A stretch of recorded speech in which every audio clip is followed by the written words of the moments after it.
আসসালামু আলাইকুম, নার্গিস মজিদ লিমা স্বাগত জানাচ্ছি এনটিভির মধ্যরাতের খবরে। ক্রাউন সিমেন্ট শিরোনাম দেখছিলেন, এবার পুরো খবর।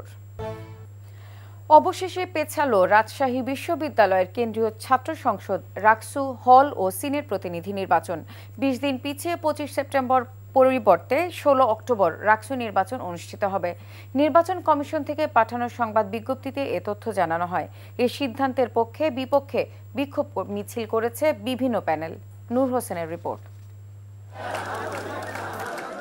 রাজশাহী বিশ্ববিদ্যালয় কেন্দ্রীয় ছাত্র সংসদ, হল সংসদ ও সিনেট প্রতিনিধি নির্বাচনের তারিখ পেছানো নিয়ে নির্বাচন কমিশনের বৈঠক চলাকালে রাকসু ভবনের সামনে বিক্ষোভ শুরু করে ছাত্রশিবির সমর্থিত প্যানেলের প্রার্থী ও সমর্থকরা।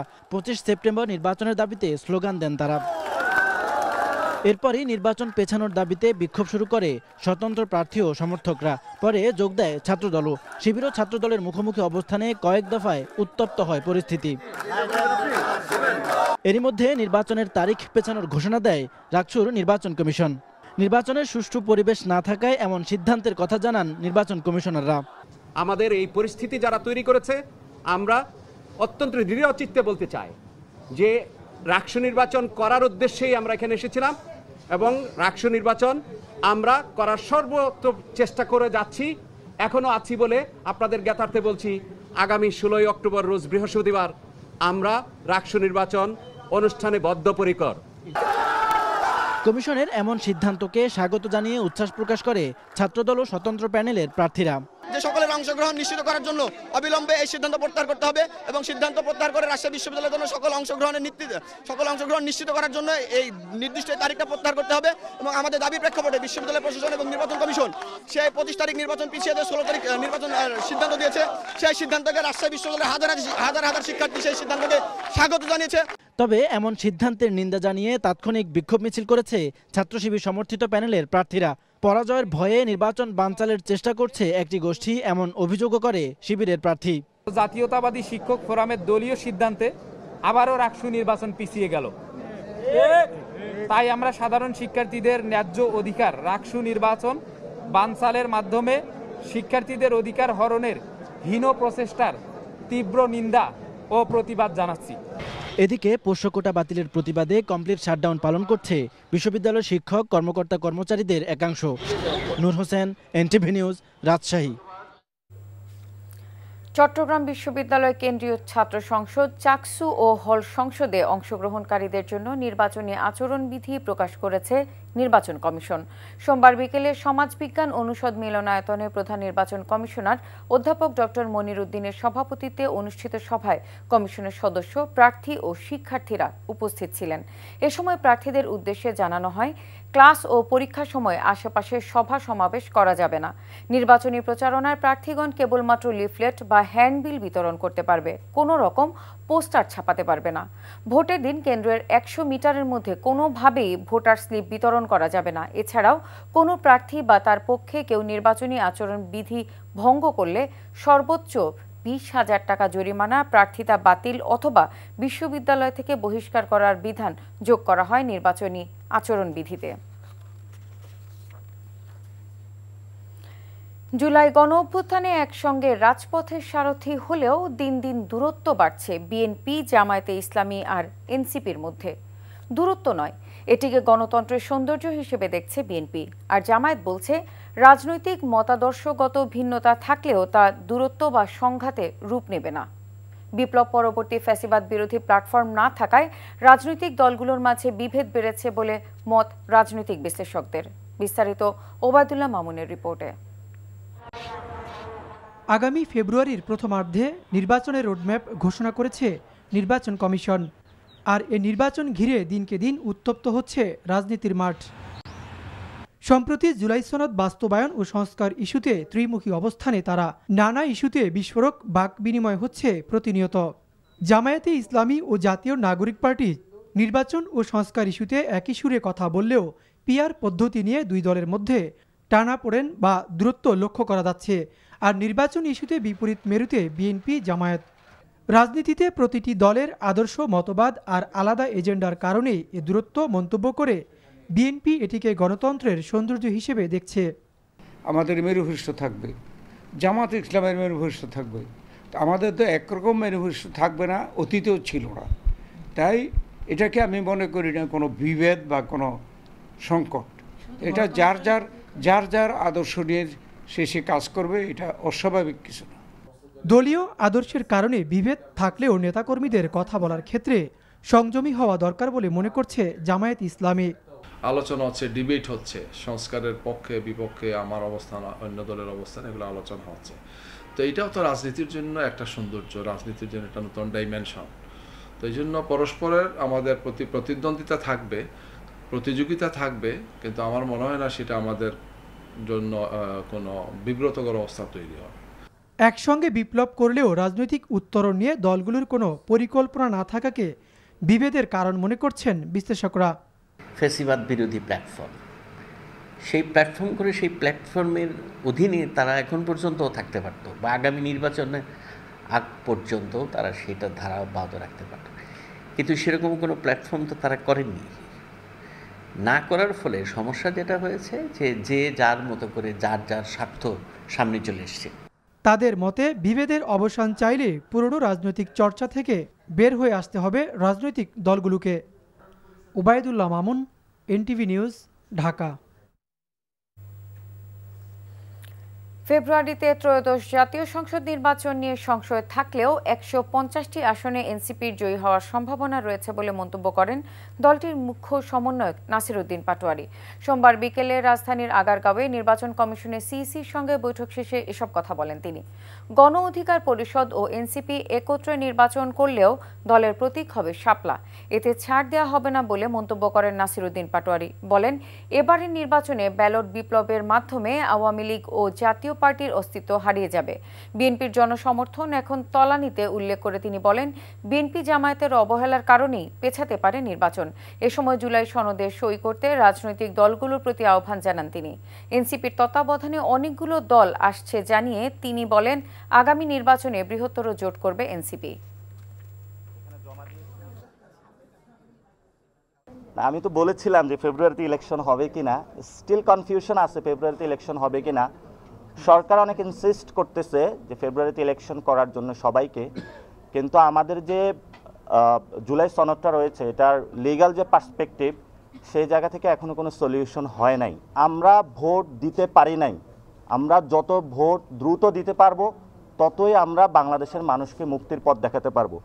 আমাদের ১৫০টা আসন আমাদের উইন করার এবং একদম কনফার্ম এরকম জিতার মতন সিচুয়েশনে আছে। বিএনপির ৫০-১০০ আসনের উপরে যাবে না, কিন্তু আপনারা তো এখন বাস্তব সিনারিও দেখতে পাচ্ছেন কোন দিকে তলানিতে যাচ্ছে। যে এনসিপি নিবন্ধনটা যেই প্রতীক হবে এটা অবশ্যই শাপলা, সাদা শাপলা অথবা লাল শাপলা, এই তিনটির মাধ্যমে হতে হবে।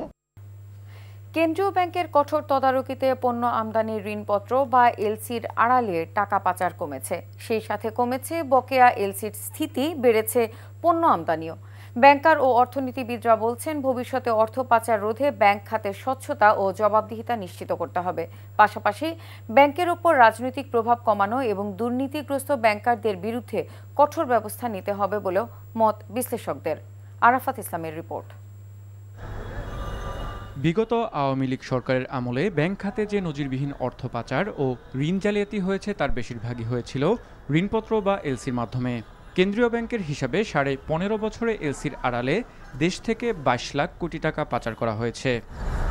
ব্যাংকারদের মতে এলসির নামে অর্থ পাচারের সঙ্গে জড়িত ব্যাংক কর্মকর্তাদের শাস্তির বিধান নিশ্চিত করা সহ নজরদারির বিকল্প নেই। ব্যাংকের মালিক পক্ষই এখানে এই টাকা পাচার কিংবা লুটপাটের সাথে জড়িত ছিল, এবং সেই ব্যাপারগুলোকে যদি আপনি বন্ধ করতে পারেন তাহলে এইটা ঘটার সম্ভাবনা ভবিষ্যতে কমে যাবে। তার সাথে ব্যাংকগুলোর সক্ষমতা অর্জন করতে হবে। একটা বিশাল একটা ধাক্কার পরে অনেকে যারা এটা করতেন তারা এখন নাই। নতুনভাবে যে আবার কেউ শুরু করবেন না সে নিশ্চয়তা আমরা দিতে পারছি না। একটা স্ট্রং মেসেজ দেওয়া যায় যে এই জাতীয় কিছু করলে আগের মতো ছাড় পাওয়া যাবে না, তখন সবাই সাবধান হয়ে যাবে, হয়তো করবে, প্রবণতাটা কমে আসবে। তবে অন্তর্বর্তীকালীন সরকার দায়িত্ব গ্রহণের পর আমদানির প্রতিটি এলসি কঠোরভাবে তদারকি শুরু করে কেন্দ্রীয় ব্যাংক। এতে চলতি বছরের জুলাই মাসে আমদানির পরিমাণ $6.2 বিলিয়ন ছাড়িয়েছে, যা গত 3 বছরের মধ্যে সর্বোচ্চ। কমছে এলসির আড়ালে টাকা পাচারও। অর্থনীতিবিদরা বলছেন দেশের বাজারে ডলারের স্থিতিশীলতা সহ বেশ কয়েকটি কারণে জুলাইতে আমদানির পরিমাণ বেড়েছে। যেখানে শিল্প উৎপাদন সাথে সম্পৃক্ত কাঁচামাল, ইন্টারমিডিয়েট ইনপুটস আর বিনিয়োগের সাথে সম্পৃক্ত আমদানিটাই সবচেয়ে বেশি। যে বিনিয়োগ পরিবেশে যদি আগামীতে উন্নতি হয়, ক্যাপাসিটি ইউটিলাইজেশন যদি বাড়ে, তাহলে আপনার আগামীতে মোট আমদানির চাহিদা বাড়বে। তো আগামীতে আমদানি বাড়াটা অর্থনীতি ঘুরে দাঁড়ানোর একটা লক্ষণ হিসেবেই ধরে নেওয়া যেতে পারে। আমদানি সহজ করতে এলসি খোলার বিধিনিষেধ তুলে নেওয়ার কথা জানান বাংলাদেশ ব্যাংকের মুখপাত্র। স্বাভাবিকভাবে ডলারের মূল্য বৃদ্ধি পাওয়ার কারণে এবং কিছুটা স্কারসিটি ছিল তখন এই আমদানিটা বাধাগ্রস্ত হয়েছিল কিছুটা হলেও, কিন্তু এখন পরবর্তী দেখা যাচ্ছে যেভাবে রেমিটেন্স প্রবাহ বৃদ্ধি পেয়েছে আমরা এখন আবার স্বস্তিদায়ক পর্যায়ে আছি। এই কারণে আমরা আন্তর্জাতিক বাণিজ্য স্মুথলি চলার কারণে ওই কোনো প্রকার রেস্ট্রিকশন আমরা আরোপ করতে চাচ্ছি না। বিদেশে পাচারকৃত অর্থ ফেরাতে কার্যক্রম চলমান রয়েছে বলেও জানান তিনি। পাচারকৃত অর্থকে দেশে ফিরিয়ে আনতে হবে এবং সেই লক্ষ্য নিয়ে কিন্তু সরকার সমন্বিতভাবেই কিন্তু কাজটা করে যাচ্ছে। আরাফাত ইসলাম, এনটিভি নিউজ, ঢাকা। প্রতি বছরের মতো আসছে রমজানেও অনুষ্ঠিত হবে এনটিভির জনপ্রিয় ইসলামিক অনুষ্ঠান পিএইচপি কুরআনের আলো। সোমবার থেকে শুরু হয় 18তম আসরের রেজিস্ট্রেশন কার্যক্রম, যা চলবে 10 অক্টোবর পর্যন্ত। 11 অক্টোবর ঢাকা জেলার প্রতিযোগিতার মাধ্যমে দেশব্যাপী প্রতিযোগিতা শুরু হবে। প্রথম, দ্বিতীয় এবং তৃতীয় স্থান অর্জনকারীর জন্য যথাক্রমে 4, 3 এবং 2 লক্ষ টাকার পুরস্কার ছাড়াও উমরা করার সুযোগ সহ বিভিন্ন ক্যাটাগরিতে 25 লক্ষ টাকার পুরস্কার। আয়োজকদের প্রত্যাশা, এবারের আসরও হয়ে উঠবে সুমধুর কুরআন তিলাওয়াতের এক অপূর্ব মঞ্চ। জুবায়ের প্রধানের রিপোর্ট।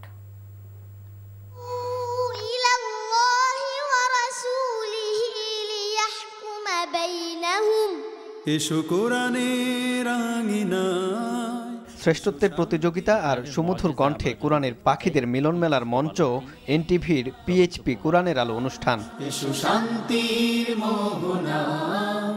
যে আয়োজনে থাকে দেশের বিভিন্ন স্থান থেকে আসা কুরআনের হাফেজদের আনাগোনা। শ্রেষ্ঠত্বের লড়াইয়ে জমজমাট থাকে পুরো আসর।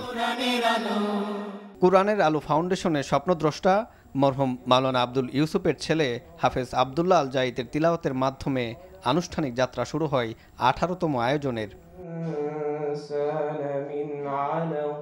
অনুষ্ঠানে পিএইচপির চেয়ারম্যান বলেন, এনটিভির মাধ্যমেই কোরআনের আলো ছড়িয়ে পড়েছে সারা বিশ্বে। আজকে তো আরো 30টা টেলিভিশন চ্যানেল কোরআনের আলো করতেছে, কিন্তু প্রথম যে এনটিভি করছে, আমরা আল্লাহর কাছে করুণা চাই, আল্লাহর কাছে দোয়া করি আমরা এই এনটিভির শান শকত যেন আল্লাহ চিরদিন জাগ্রত। আমাদের যখন কিচ্ছু ছিল না তখন আমাদেরকে সাহায্য করছে এনটিভি। এনটিভির ব্যবস্থাপনা পরিচালক আশফাকুদ্দিন আহমেদ বলেন, পিএইচপি কোরআনের আলো বাংলাদেশের অন্যতম জনপ্রিয় ইসলামিক অনুষ্ঠান। বিগত বছরগুলোর মতোই এনটিভি সর্বোচ্চ পেশাদারিত্বের সাথে দর্শকদের কাছে পৌঁছে দিবে কোরআন তিলাওয়াতের এই প্রতিযোগিতা। যেহেতু এই প্রোগ্রামটি সর্বাধিক জনপ্রিয় এবং এই প্রোগ্রামের মাধ্যমে আমাদের যুব সমাজ, বিশেষ করে আমাদের এই জেনজি যারা আজকে জুলাই বিপ্লবকে সফল করেছেন, এই জেনজির মাঝেও কিন্তু কোরআনের যে চর্চা, কোরআন শোনা, এটা কিন্তু ছড়িয়ে গিয়েছে। আলহামদুলিল্লাহ, আমরা চাই এটি বেস্ট প্রোগ্রাম হবে। 22 সেপ্টেম্বর থেকে 10 অক্টোবর পর্যন্ত চলবে রেজিস্ট্রেশন কার্যক্রম। 11 অক্টোবর থেকে ঢাকা জেলার অডিশন শুরু হবে বলে জানিয়েছে কোরআনের আলো ফাউন্ডেশন কর্তৃপক্ষ। পিএইচপি কোরআনের আলো এই 2026 সালের এই প্রোগ্রামটা যেন আগের চেয়ে আরো আমরা সুন্দর করতে পারি, আপনাদের কাছে দোয়া চাই। সুমধুর কণ্ঠে বিশ্বব্যাপী কোরআনের বার্তা পৌঁছে যাবে এমন প্রত্যাশা আয়োজকদের। জুবায়ের প্রধান, এনটিভি নিউজ, ঢাকা। প্রবাসের খবর। ঢাকা দক্ষিণ মহানগর পল্টন থানার শাখা নবনির্বাচিত বিএনপি যুগ্ম আহ্বায়ক হাজী মোহাম্মদ খালেদ ব্যাপারী মালয়েশিয়া আগমন উপলক্ষে সংবর্ধনা ও আলোচনা সভা করেছে মালয়েশিয়ার মুন্সিগঞ্জ প্রবাসীরা। এনটিভির স্টাফ করেসপন্ডেন্ট কায়সার হামিদ হান্নান জানান, কুয়ালালামপুর বুকিত বিনতাংয়ের ভিআইপি পিঠাঘরে এই সংবর্ধনার আয়োজন করা হয়। মালয়েশিয়া যুবদলের সহসভাপতি ও মালয়েশিয়া ব্যবসায়ী মোহাম্মদ তালেব মোল্লার সভাপতিত্বে কমিউনিটি নেতা মোহাম্মদ আবু কাউসার ভুইয়া ও রাসেল রানা ভুইয়ার সঞ্চালনায় অনুষ্ঠানে প্রধান অতিথি হিসেবে উপস্থিত ছিলেন মালয়েশিয়া বিএনপির সাধারণ সম্পাদক মোহাম্মদ মোশাররফ হোসেন। প্রধান বক্তা ছিলেন মালয়েশিয়া যুবদলের সাবেক সাধারণ সম্পাদক মোহাম্মদ মিনহাজ মণ্ডল। বিশেষ অতিথি ছিলেন মালয়েশিয়া বিএনপির সহসভাপতি ডক্টর এস.এম. রহমান তনু, সাংগঠনিক সম্পাদক মির্জা সালাউদ্দিন প্রমুখ। অনুষ্ঠানে আরও উপস্থিত ছিলেন মালয়েশিয়া বিএনপির সদস্য মোহাম্মদ জসিমউদ্দিন, মোহাম্মদ জাহাঙ্গীর আলম, মোহাম্মদ রফিক, মোহাম্মদ রাসেল রানা সহ মুন্সিগঞ্জ বিজনেস অ্যাসোসিয়েশন নেতৃবৃন্দ। পরে হাজী মোহাম্মদ খালেদ ব্যাপারীকে ফুল দিয়ে বরণ করে নেন মালয়েশিয়ার মুন্সিগঞ্জ প্রবাসীবৃন্দ। আলোচনার শুরুতেই মুসলিম উম্মাহ সুখ শান্তি কামনা করে বিশেষ দোয়া করা হয়। আলহাজ আব্দুর রহমান সমর্থক গোষ্ঠী, তাবুক প্রাদেশিক বিএনপি ও সহযোগী সংগঠনের উদ্যোগে বাংলাদেশ জাতীয়তাবাদী দল বিএনপির ৪৭তম প্রতিষ্ঠা বার্ষিকী উপলক্ষে আলোচনা সভা ও দোয়া মোনাজাত অনুষ্ঠিত হয়। সৌদি আরব তাবুক প্রতিনিধি ইসমাইল খান টিটু জানান, তাবুক কমিউনিটি সেন্টারে আয়োজিত আলোচনা সভা ও দোয়া মোনাজাতে সভাপতিত্ব করেন তাবুক প্রাদেশিক বিএনপি ভারপ্রাপ্ত সভাপতি শাহিদুল আলম। প্রধান অতিথি ছিলেন সৌদি আরব পশ্চিম অঞ্চল জাতীয়তাবাদী প্রবাসী কল্যাণ ফোরামের সভাপতি মোহাম্মদ শাহজাহান। প্রধান বক্তা ছিলেন সৌদি আরব পশ্চিম অঞ্চল জাতীয়তাবাদী প্রবাসী কল্যাণ ফোরামের সাধারণ সম্পাদক মোহাম্মদ তসলিম উদ্দিন। তাবুক প্রাদেশিক যুবদলের সাধারণ সম্পাদক মঞ্জুরুল হকের সঞ্চালনায় বিশেষ বক্তা ছিলেন তাবুক প্রাদেশিক বিএনপির সাধারণ সম্পাদক মোহাম্মদ জুয়েল খান, সাংগঠনিক সম্পাদক ফয়সাল আহমেদ। বিশেষ অতিথি বক্তব্য রাখেন তাবুক বিএনপির প্রধান উপদেষ্টা দিন হাসান, সহসভাপতি মুনাফ গাজী, যুগ্ম সাধারণ সম্পাদক রফিকুল ইসলাম, তাবুক যুবদলের সিনিয়র সহসভাপতি মহিউদ্দিন গাজী, যুগ্ম সাধারণ সম্পাদক শেখ মমিনুল হক সহ সাংগঠনিক সম্পাদক মিখাইল হোসেন, খালেদা জিয়া শাখা বিএনপির সভাপতি জাকির হোসেন প্রমুখ। আলোচনা সভা শেষে বিএনপি ৪৭তম প্রতিষ্ঠা বার্ষিকীতে শহীদ রাষ্ট্রপতি জিয়াউর রহমানের আত্মার মাগফিরাত কামনায় বিশেষ দোয়া মোনাজাত করা হয়। বিএনপির চেয়ারপারসন সাবেক প্রধানমন্ত্রী বেগম খালেদা জিয়ার ১১তম কারামুক্তি এবং বিএনপির ৪৭তম প্রতিষ্ঠা বার্ষিকী উপলক্ষে দোয়া ও আলোচনা সভা করেছে জোহর প্রদেশ তামপি বিএনপি আঞ্চলিক শাখা। মালয়েশিয়ার জোহর প্রদেশ থেকে এনটিভির স্টাফ করেসপন্ডেন্ট কায়সার হামিদ হান্নান জানান, মালয়েশিয়ার জোহর প্রদেশের রেস্টুরেন্ট সাফরান প্লেসে দোয়া ও আলোচনা সভা অনুষ্ঠিত হয়।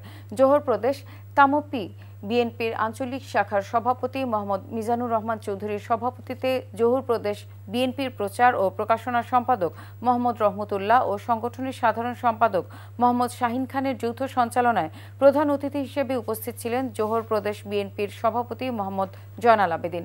প্রধান বক্তা ছিলেন জোহর প্রদেশ বিএনপির সাধারণ সম্পাদক এম এ মান্নান প্রমুখ। বিশেষ অতিথি ছিলেন জোহর প্রদেশ বিএনপির ইমদাদুল হক কনক, মোহাম্মদ বাবলু, নজরুল ইসলাম, মোহাম্মদ মনির, মোহাম্মদ আরমান, জিল্লাল হোসেন, মোহাম্মদ রুবেল, মোহাম্মদ দেলোয়ার সহ আরও অনেকে। অনুষ্ঠানে দলের প্রতিষ্ঠাতা শহীদ রাষ্ট্রপতি জিয়াউর রহমানের আত্মার মাগফিরাত কামনা এবং বিএনপি চেয়ারপারসন খালেদা জিয়ার দীর্ঘায়ু ও আশু রোগ মুক্তি কামনা করে দোয়া ও মোনাজাত করা হয়। মোনাজাত পরিচালনা করেন জোহর প্রদেশ তামপি বাংলাদেশি মসজিদের ইমাম হাফিজ মাওলানা ওমর ফারুক। সবশেষে দলের প্রতিষ্ঠা বার্ষিকীর কেক কাটা হয়।